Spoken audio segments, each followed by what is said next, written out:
El daño que este gobierno le ha hecho el Intran es irreparable. Y digo irreparable en el corto plazo. Va a haber que meter unos asesores de comunicación, de imagen y de desempeño para levantar la imagen de esa institución. 4 directores del Intran en 4 años, te dice la prioridad o si hay un plan estratégico de movilidad, de transporte. Este gobierno no tiene prioridad para el transporte y los resultados están ahí.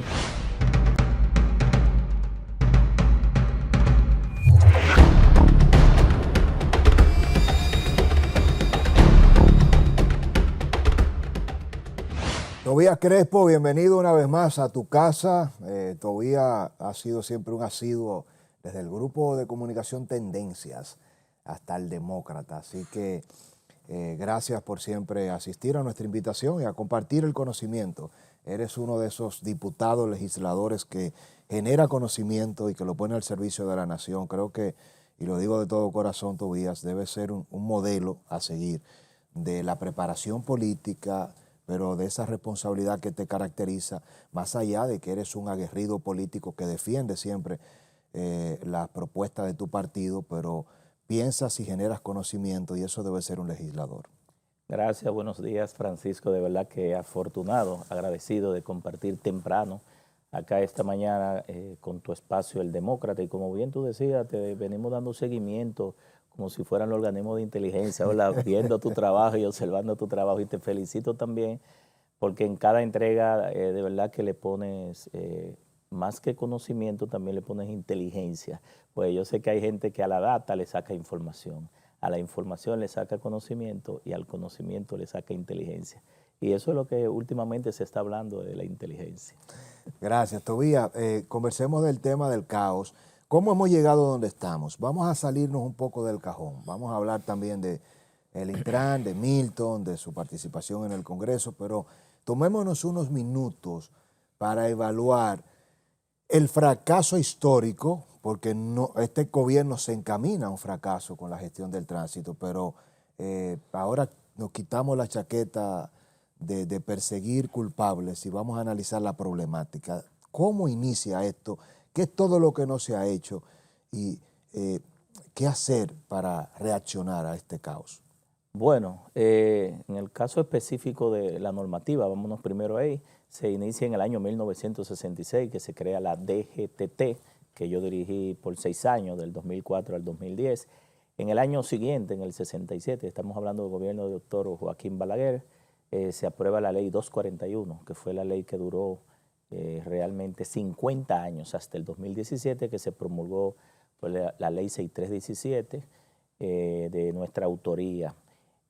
Pero con el tiempo se fueron creando instituciones por el crecimiento del parque vehicular. Tú sabes que a la desaparición de los ingenios azucareros, que generaba muchas fuerzas de empleo para los trabajadores, una gran cantidad de dominicanos y dominicanas pues ha visto en la motocicleta, y aquí inicio el tema de la motocicleta, ¿verdad? Por un lado, como una forma de ganarse la vida, y tanto en el mototaxi, como le llaman, o el motoconcho, el delivery, la mensajería, y también para desplazarse y hacer actividades individuales y de diversión.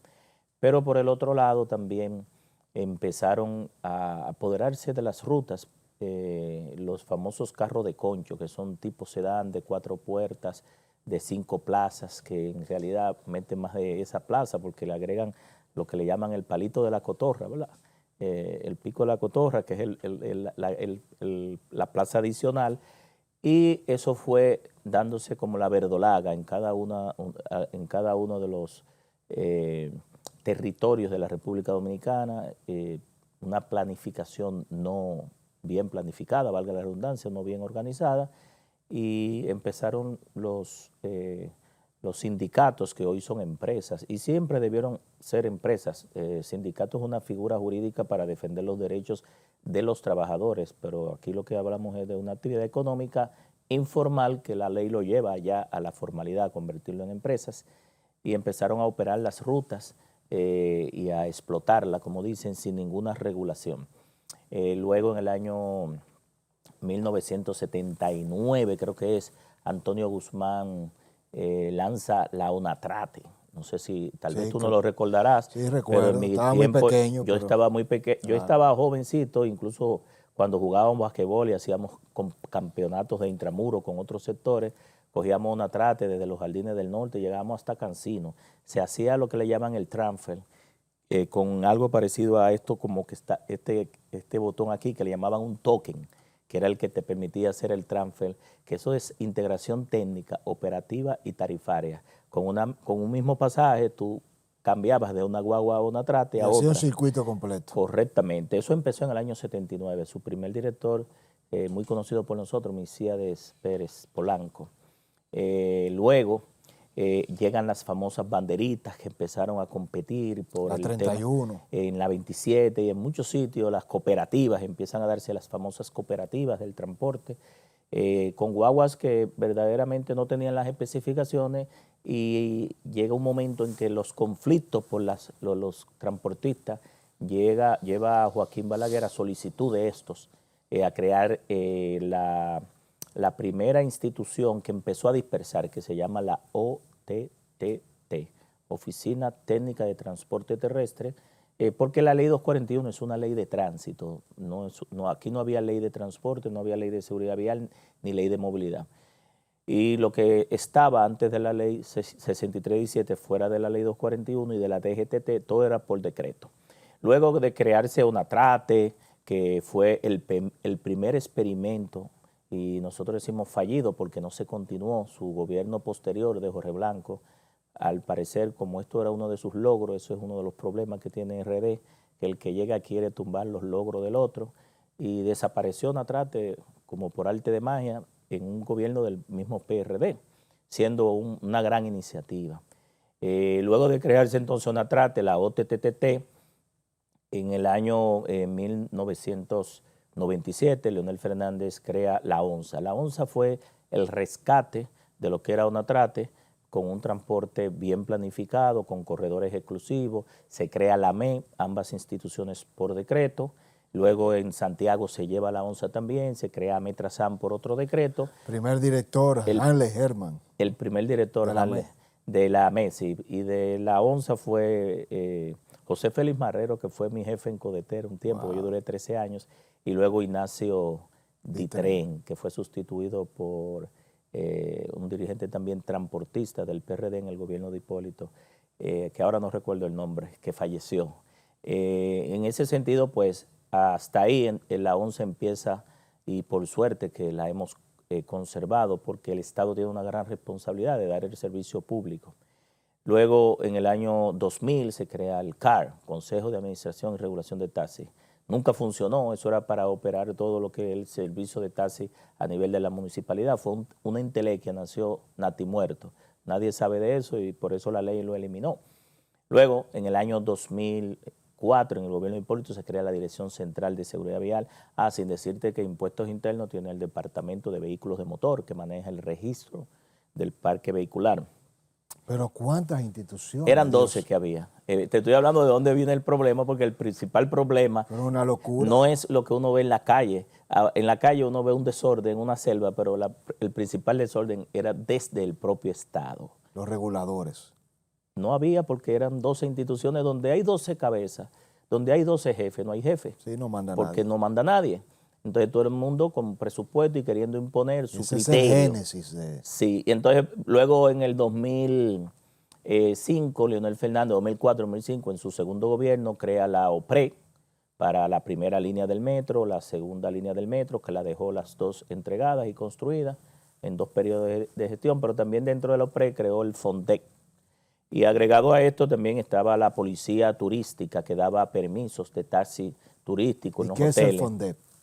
El FONDE era en su momento, eso se eliminó también con la ley, el Fondo de Desarrollo del Transporte. Fue una oficina creada para cobrarle a los transportistas en el famoso escándalo Renove, que estafaron al Estado, ¿verdad? Hubo una estafa al Estado y hubo un proceso judicial donde hubo condenas, prisión y absolución presidencial. Y en ese sentido, para cobrarle esas deudas que no habían pagado, porque ahí se estableció una mafia, y una estafa al Estado, pues se estableció el FONDE para cobrarle a eso, pero no, su función no era solamente cobrarle, porque iba a llegar un momento en que la deuda iba a llegar a cero. El FONDE tenía la visión, y nosotros así lo insertamos en la ley 6317, que es el departamento o la Dirección de Planificación y Desarrollo. Era un esquema de buscar fondos para desarrollar el transporte terrestre, porque ante el agotamiento de los fondos iba a llegar un momento en que la caja chica, ¿verdad?, se iba a agotar y había que buscar fondos.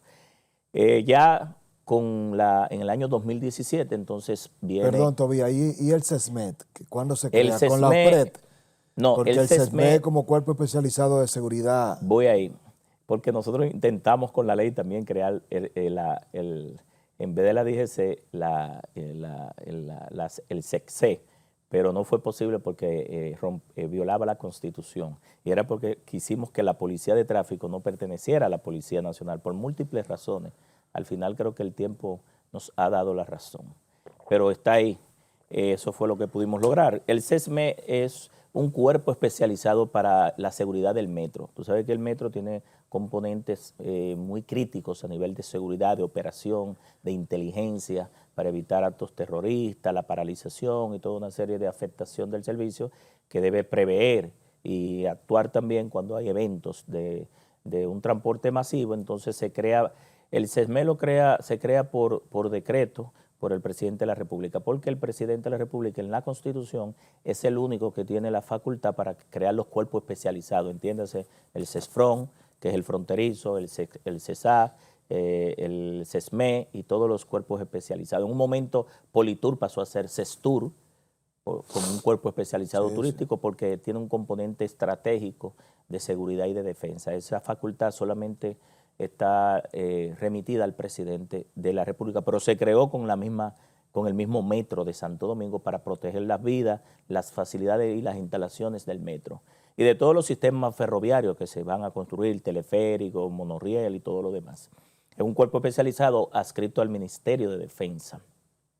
Entonces, en el 2017, ya después de este diagnóstico, ¿verdad?, y recorrido por todo el desorden institucional que había, la gente estaba aspirando a una autoridad única, que hubiera una autoridad, y ahí es que entra entonces en la propuesta de la ley 6317, que duramos 12 años, se elimina la OTTT, la DGTT, el FONDE, el CAR, la Caja de Pensión y Jubilación de los Choferes, porque mandamos los choferes a la ley 8701, porque la caja de pensión era una caja chica que no llenaba su cometido, incluso desde el año 70 creo que se creó con el gobierno de Joaquín Balaguer. Pero además no podías tener una seguridad social paralela para el transporte cuando hay una seguridad social ya única para todo el mundo. Claro, era un sistema de reparto, pero también que ahí lo que había eran 1.200 personas que cobraban 5.000 pesos. Muchos de ellos, algunos sí, iban envejecientes a la dirección de tránsito a buscar la certificación de la licencia, ya con problemas de salud.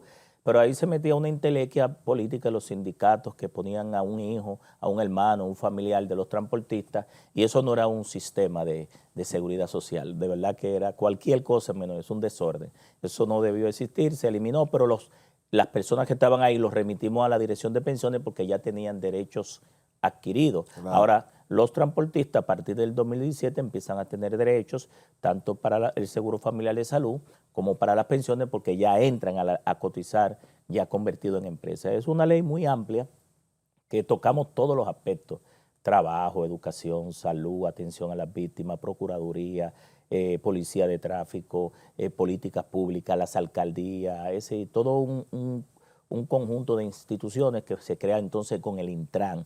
2017 se promulga la ley 6317 de movilidad, porque la movilidad tiene que ver mucho con los ayuntamientos, la movilidad de personas y de mercancías,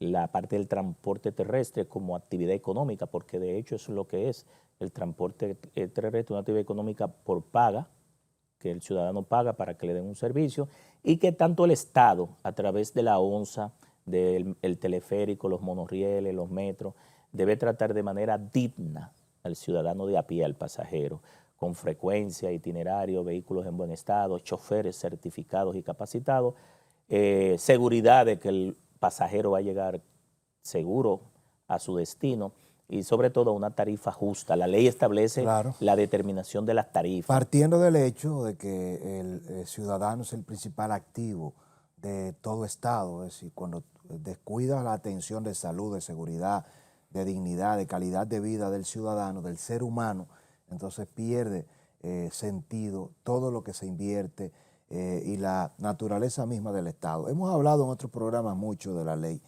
63-17. Si me lo permite, me gustaría ahora poder analizar otras variables para que armemos el rompecabezas de cara a la coyuntura actual, que es el Intran y la comparecencia de Milton en el Congreso. Este recorrido institucional que hiciste explica el caos y el desorden dentro del orden, como lo has descrito tú mismo, una planificación no planificada. Me gusta ese concepto. Esas son cosas, señores, que solo se ve en República Dominicana. Uno en la academia sabe que cuando utiliza el método científico hay pasos inviolables, pero aquí se transgrede todo. Hay cuerpos que están en dos espacios a la vez incluso. El absurdo de los absurdos. Tobías, analicemos desde tu punto de vista el tema del transporte masivo. ¿Por qué ha costado tanto en República Dominicana masificar el transporte? Bueno, precisamente por grupos de presión que se apoderaron de las vías, de los territorios, de las rutas, lo puedo decir, no solamente en RD, en todo el mundo, con palo, pico, piedra, punzones, ¿verdad? Tenían el control de las rutas porque no había un marco jurídico y si el Estado no se apodera ni pone orden, entonces quienes ponían el orden dentro del desorden eran los transportistas.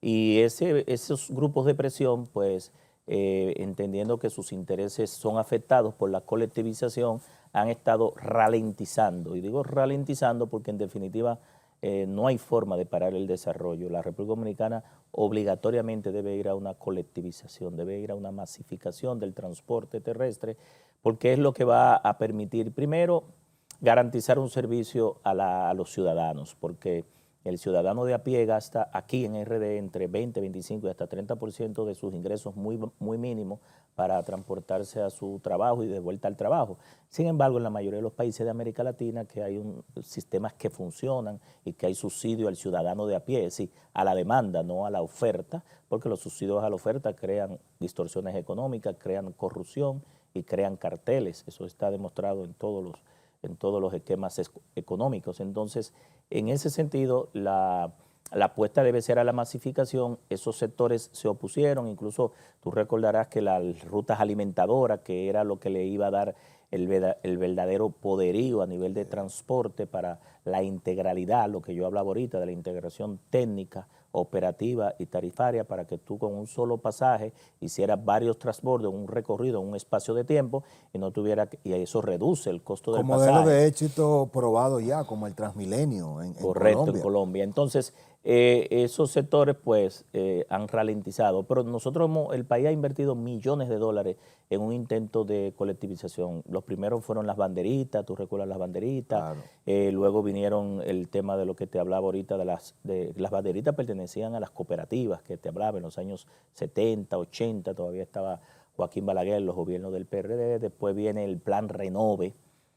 Bueno, la ONSA fue un esfuerzo de masificación, de colectivización, después de Onatrate, y luego viene el plan Renove, pero también desde el ayuntamiento se hizo también un plan de renovación del parque vehicular, y lo más reciente ha sido la construcción de la línea 1, la línea 2 del metro, la expansión de la ONSA a otras comunidades, a otros territorios, y ahora ya con la entrada del teleférico, el monorriel, las extensiones de la línea 2B, 2C del metro, y que yo entiendo que aquí debería construirse más líneas de metro, más monorriel, más BRT, que son los corredores, y que al final tanto lo que la gente le llama el mototaxi, que existe en todos los países, pero están organizados, aquí es un verdadero caos y un desorden, sean rutas alimentadoras hacia esos circuitos troncales de comunicación, claro, porque es lo que te va a permitir incluso que muchos ciudadanos tengan que dejar los vehículos en su casa, que solamente lo utilicen los fines de semana para picnic o para diversión, y también sacar una gran cantidad de vehículos. Aquí nosotros a veces celebramos y creemos que eso hay que dar un aplauso, yo entiendo que tiene sus bemoles, ¿verdad? No hay nada tan bueno que no tenga algo malo, ni tan malo que no tenga algo bueno. Las ferias de vehículos. Las ferias de vehículos. Vendimos 8.000 millones de pesos en vehículos. Otro sector bancario responde, no, vendimos 10.000 millones de pesos al final del año, Sí. aprovechando los ingresos que van a tener. Hay dos bancos privados y el Banco del Estado, Sí. Digámoslo por nombre, Popular, BHD y Reserva, que compiten en las ferias. Sí, con financiamiento. Y entre los tres están colocando y muchas facilidades. Anuales 20, 30 mil millones de pesos. Al parque vehicular le dan facilidades, pero también a veces muchas personas sin poder se meten en un vehículo que posteriormente lo pierden. Terminan perdiendo. Porque terminan perdiéndolo, pero finalmente al país están entrando más de 60.000 unidades todos los años. Eso ha aumentado ya, porque el tema de la motocicleta, del parque vehicular, que el último informe que tiene Impuesto Interno, si tú vas a su página, habla ya de un parque vehicular de 150, es decir, 6.150.000 vehículos, una locura. de los cuales ya 4 millones es motocicleta. Motocicleta. En ese sentido, la motocicleta como un medio de movilización no se diseñó para el transporte colectivo. La motocicleta, la matrícula dice 2 personas. Incluso la motocicleta, ningún fabricante, para evitar demandas internacionales, mundiales, porque tú sabes que hay ONG que tienen influencia a nivel internacional, la motocicleta tiene un solo asiento grande para que se monte el pasajero, el conductor y el pasajero.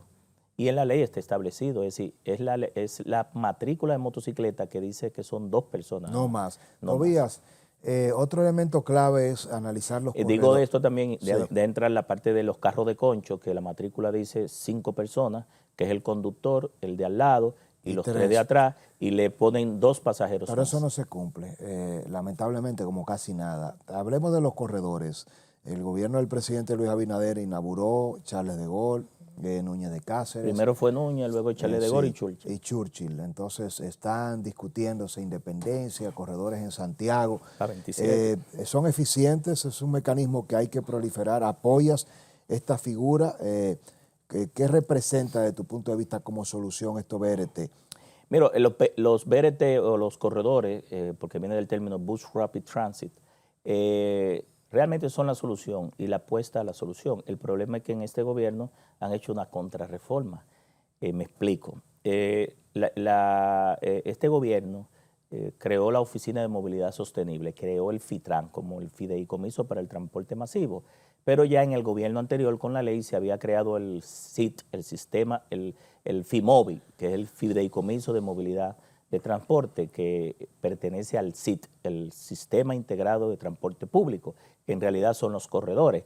Desde el gobierno anterior a anterior, porque este gobierno cree que ya el gobierno anterior era del PLD, y ya ellos ya van para 2 periodos, anunció el gobierno anterior del PLD, de Danilo Medina, la primera autoridad del Intran, 17 corredores. Eso está basado en un plan estratégico que se llama el PEMUS, el Programa de Movilidad Urbana Sostenible. 17 corredores. Sí. ¿Y tú estás de acuerdo que se hagan estos 17 y más? Yo creo que más de ahí. Deberían hacerse más. Claro. Y más líneas de metro, más monorriel, trenes, tranvía, en todo el país.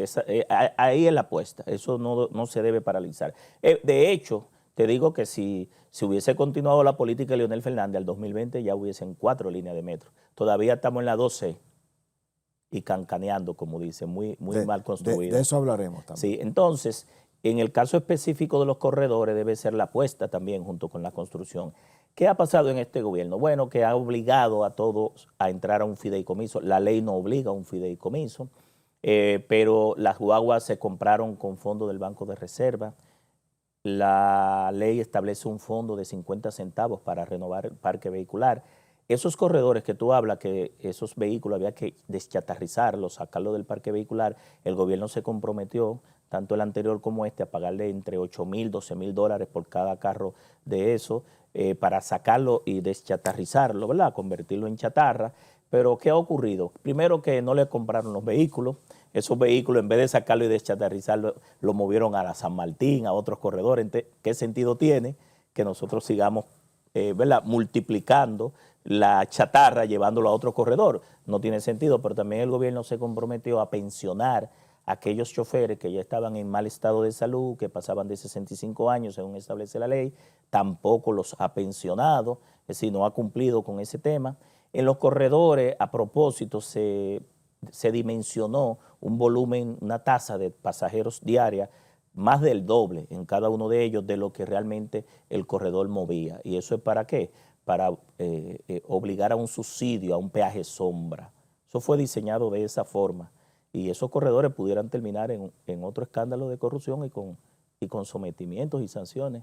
Ojalá no haya que indultar a algunos de ellos de nuevo, porque ahí lo que se estableció, yo lo dije de manera responsable, el propio senador del partido de gobierno dice que los corredores han fracasado. Tú nada más tienes que buscar el video y él dice que ha fracasado, no por lo que yo estoy explicando. Antonio Marte. Sí, sino porque tienen paralelo al corredor, tienen a unas paradas de motoconcho que paralelo al corredor transportan personas. Y uno se ríe y yo me pregunto de manera muy responsable para qué fue la transformación, si fue que se dio. Porque de qué sirvió comprar guaguas nuevas, ponerle en la Churchill y que cuando tú vas antes de la Charles Sommer, ahí, antes de una bomba que hay ahí, tú ves más gente haciendo fila en la parada del motoconcho, que es más caro y más inseguro, pero te lleva a tu destino, que en el corredor. Entonces ves las guaguas del corredor vacías, la gente sale del metro, una gran cantidad se va a pie, y ahí el Estado tiene que ver esos ciudadanos que se van a pie, no es que quieren hacer ejercicio, es que no tienen el otro pasaje, que prepararon su desayunito y tal vez te llegan hasta la 27 a pie y no tienen para pagar el segundo pasaje o para pagar el motoconcho y lo hacen a pie, llegan cansados a su trabajo y sudados. Entonces, esa no es la transformación que la ley aspiraba, era que trataran de manera digna al ciudadano de a pie. Entonces, las guaguas se compran con los fondos del Banco Reserva, no con los fondos de los 2 pesos de cada galón de combustible. Las guaguas se cobran de la misma movilización del transporte. Se hace un acuerdo con una administradora de tarjeta para la tarjeta de cobro y se cobra el 100%, sin embargo, realmente solamente por tarjeta paga el 20%, el otro 80% es manual, que paga manual. Y a la vez el Estado tiene que darle gasoil subsidiado, millones de galones subsidiados a un privado. Sacó la onza, que era 15 pesos de esos corredores, entonces mete el corredor a 35. Es decir, ahí no se pensó en el ciudadano, ahí se pensó en los negocios. No sé si me entiende, que no son malos los negocios, los malos son los malos negocios. Le quitan la onza al ciudadano, le ponen el corredor a 35. Y como quiera, el gobierno tiene que darle, aparte del gasoil subsidiado, de la canasta del transporte, que es la que define las variables para definir el precio de la tarifa, por cada pasajero el gobierno tiene que subsidiar, creo que 14.5 y hasta 35 pesos. ¿Qué significa?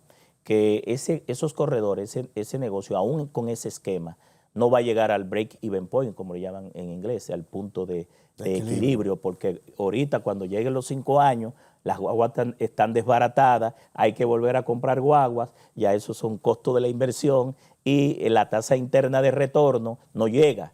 Y el gobierno de manera permanente va a estar subsidiando un negocio privado permanentemente. Si tú analizas, eso es un negocio de capaperro, ¿verdad? De capar perros, donde el ciudadano de a pie no gana porque le suben el pasaje a 35, tiene que coger un motoconcho que tal vez le cobra 50, 75, 100 pesos para llevarlo a su destino y el pasaje al final le está saliendo más costoso. ¿Cómo entra en esa misma línea la ONSA, que se ha convertido en una empresa privada ahora?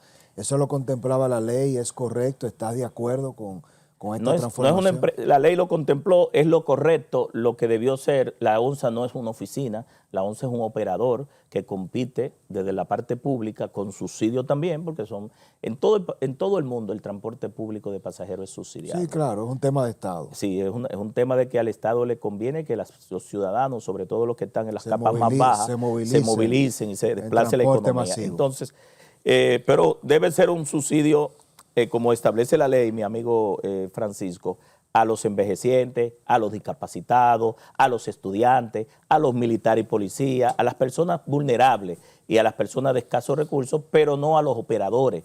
Es decir, por eso yo hablo del subsidio a la demanda, no a la oferta. Entonces, en ese sentido, desde el punto de vista de esos corredores, si nos vamos a la parte económica, fracasaron, si nos vamos a la parte operativa, fracasaron, porque posiblemente el motoconcho transporte de manera paralela y hay una funcionaria denunciado por el mismo senador que ahorita mencionamos, amigo nuestro, que dijo y dio su nombre, que está estableciendo paradas y dándole subsidio, incluso se le da un subsidio de 2.500 pesos que le llaman bono BEN, porque este gobierno se ha inventado todos los bonos del mundo, hay bono padre, hay bono madre, hay bono hijo, hay bono abuelo, ¿Quién es la bono funcionaria BEN, todavía? se llama Margarita, el nombre no lo recuerdo, pero él lo expresó, fue a la Cámara de Diputados, lo dijo, fue a varios programas, ella fue a defenderse, pero esos son los conflictos entre los funcionarios de intereses. Él dice que esa persona está yendo a las paradas y poniendo paralelos, rutas de motoconcho, haciendo un trabajo que va en contra de la colectivización. Claro. Entonces, porque el criterio es como rutas alimentadoras. Totalmente. Entonces, eso al final ha fracasado, no creo que se sostenga en el tiempo, entonces por eso es que tú has visto que no han entrado los demás, es decir, entraron los primeros tres, lo que cuando tú le metes el cerebro, el caco, como dice a uno, y le pones los números para ver lo que hay ahí, de verdad que eso va a tener que explotar en algún momento porque no se sostiene. Hablemos de la línea 12. ¿Qué ha pasado desde tu punto de vista? 4 años y medio para 5 y se habla mucho del cáncamo, de la autopista Duarte. ¿Cuáles son las condiciones estructurales y hacia dónde va el gobierno del presidente Luis Abinader? ¿Podrá inaugurar 1 o 2 líneas más del metro? Bueno, yo creo que esa línea la va a inaugurar, ¿y por qué te ríes? La va a inaugurar la Fuerza del Pueblo y Leonel Fernández. Mira, ¿cómo? Yo me ¿Leonel río, en el 28? Claro que sí, yo me río porque el director de la OPRE cuando llegó, ingeniero creo que se llama Rafael Santos, sí, dijo que el kilómetro, el metro el kilómetro de metro del 9 a los Alcarrizos iba a salir más barato que lo que le había salido al gobierno del PLD, a Leonel Fernández, comparándose con las obras de Andino Peña. Y yo quiero que tú hagas un recorrido para que tú veas cómo luce esa obra. Lo hemos hecho. Parece, la Cámara nuestras parece, han estado constantemente. Disculpen la expresión de ese país, pero eso parece Vietnam, eso parece una verdadera, a nivel de construcción, una posilga. Y disculpen la expresión. Y parece que no hicieron los estudios de suelo, los estudios sísmicos, los estudios de vulnerabilidad. Parece que la geotécnica no ha aplicado. Ahí ha habido derrumbes, ha habido que desmontar columnas, ha habido que desmontar empalmes. Y de verdad una situación que es deprimente. Pero lo peor de todo es que ni la OPRE, ni el presidente, ni la Oficina de Movilidad Sostenible del Palacio, que se creó para el FITRAN, porque al final todo eso va a pasar al FITRAN, la línea 12 y todo lo que se está construyendo, porque es el objetivo al final. Y la OPRE imagino que desaparecerá y se convertirá la parte operadora en una empresa igual que la ONCE, que ahí te voy a responder. Entonces, no le ha dado una información al país sobre lo que está pasando en la línea 12 del metro, que van para 5 años y en un pedacito, es decir, 800 y pico de metros subterrados, y porque es 5.7 kilómetros que tiene hasta los Alcarrizos, todavía no han podido completar esa obra. Y han cogido préstamos, varios millones. La primera entrada fueron 500 millones de dólares para el monorriel de Santiago, para esa obra se han cogido, y para la OPRE también, y la OPRE cada día va de capa caída en peor. Se paralizan las escaleras, se paralizan los servicios, los mismos incidentes dentro del metro. Es decir, hay un desorden. Ahí ha habido incapacidad política, incapacidad técnica e incapacidad gerencial. Yo creo que eso hay que intervenirlo porque la ciudadanía merece una respuesta de todo ese dinero que se ha invertido ahí entre el 9 y los Alcarrizos y que todavía no vemos solución. Igual que en el 9. En el 9 se plantearon 14 carriles y tienen en una rotonda, en un distribuidor de tráfico, en un trébol ahí, tienen, como dirían, un círculo vicioso, no han podido completar esa obra y los miles de millones de pesos que se han invertido ahí en el metro. Es decir, ha habido un fracaso de la parte de infraestructura y la movilidad. Todavía no tenemos el monorriel de Santiago, ojalá lo puedan concluir, ojalá puedan concluir la línea 12 del metro, que lo han anunciado varias veces, así como han anunciado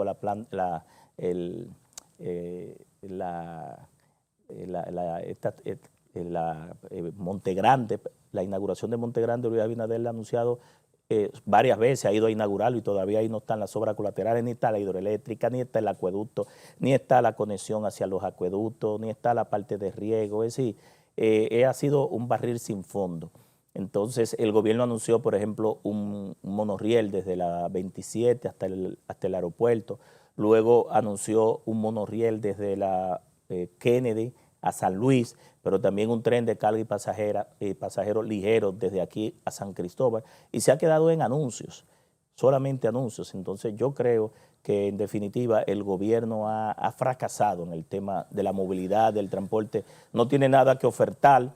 Realmente muchos recursos invertidos, dilapidados, y no vemos respuesta a la visión ni a mediano ni a largo plazo. El tema de la ONSA, entonces. La ONSA, la ley ordena que, como es una oficina, un operador, no una oficina, y el Intran le debe dar una licencia de operación, es la parte pública, porque el gobierno siempre tiene que tener un brazo público. No puede dejar 100% al sector privado el tema del transporte, porque puede en un momento dado paralizarte el país. Entonces, los sistemas de transporte masivo, los metros, monorriel, teleféricos, son públicos. La ONSA, como prestador, establecer corredores a lugares vulnerables. Por ejemplo, la Nueva Barquita, ahí se estableció un corredor de la ONSA hasta allá. Las planificaciones de proyectos de vivienda que impliquen bajo costo y llevar transporte eficiente y otros servicios, esa es la mano social, el brazo social del transporte del gobierno, y debe mantenerse, debe potencializarse, pero no una empresa privada, es una empresa pública que el Intran le da una licencia de operación con todos los criterios de una empresa, una sociedad anónimo por acciones, pero del Estado, y que intente llevar más corredores, igual que los privados, porque la ONSA al final, igual que el metro y el teleférico y los monorriel, compiten por los pasajeros, por todos los pasajeros del privado también. Bueno, analizando ya el tema de los corredores, transporte masivo, el metro, la transformación y el recorrido cronológico, institucional, con la capacidad técnica que tiene estos vías, y se nos queda muy poco que no sea ahora ver el órgano regulador, el Intran. ¿Cuál es tu evaluación actual? Y Milton Morrison llegó al Congreso, con eso cerramos, a dar las explicaciones. Bueno, nosotros, la situación actual del Intran es muy difícil.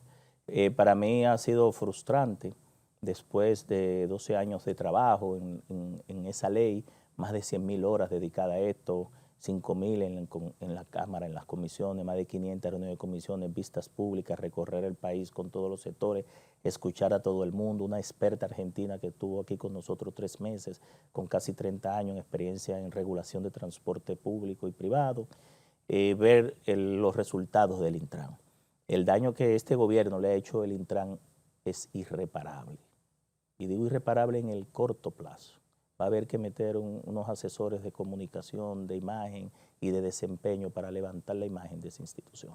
4 directores del Intran en 4 años te dice la prioridad, o si hay un plan estratégico de movilidad, de transporte. Este gobierno no tiene prioridad para el transporte y los resultados están ahí.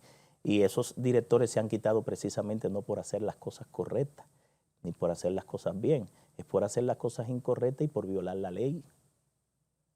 Y entonces le entregan al Intran a una persona que viene del sector energético, que el propio Celso Marrancini, que era su jefe, dicho por funcionarios del propio gobierno, no es Tobías Crespo que lo está diciendo, dijo que fracasó, que ahí compraban transformadores usados, pero en Edesur no había cable, no había contadores.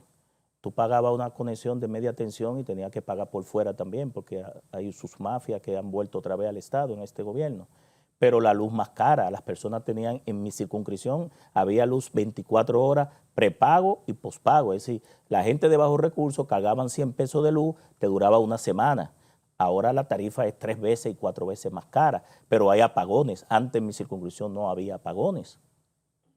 Entonces tú pones una persona que fracasó en lo que él estudió, en lo que debe ser competente.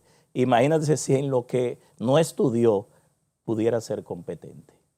Es una situación muy difícil que le han puesto en sus manos a Milton Morrison, después de todo estos escándalos de corrupción, el sometimiento y muchas cosas más que hay ahí en el Intran, que posteriormente se ¿Te aclararán. refieres a los de Hugo Vera, a la Transport Latam y todo Yo eso? no quiero, no personalizo, sino a todo lo que este gobierno ha permitido ahí en el Intran.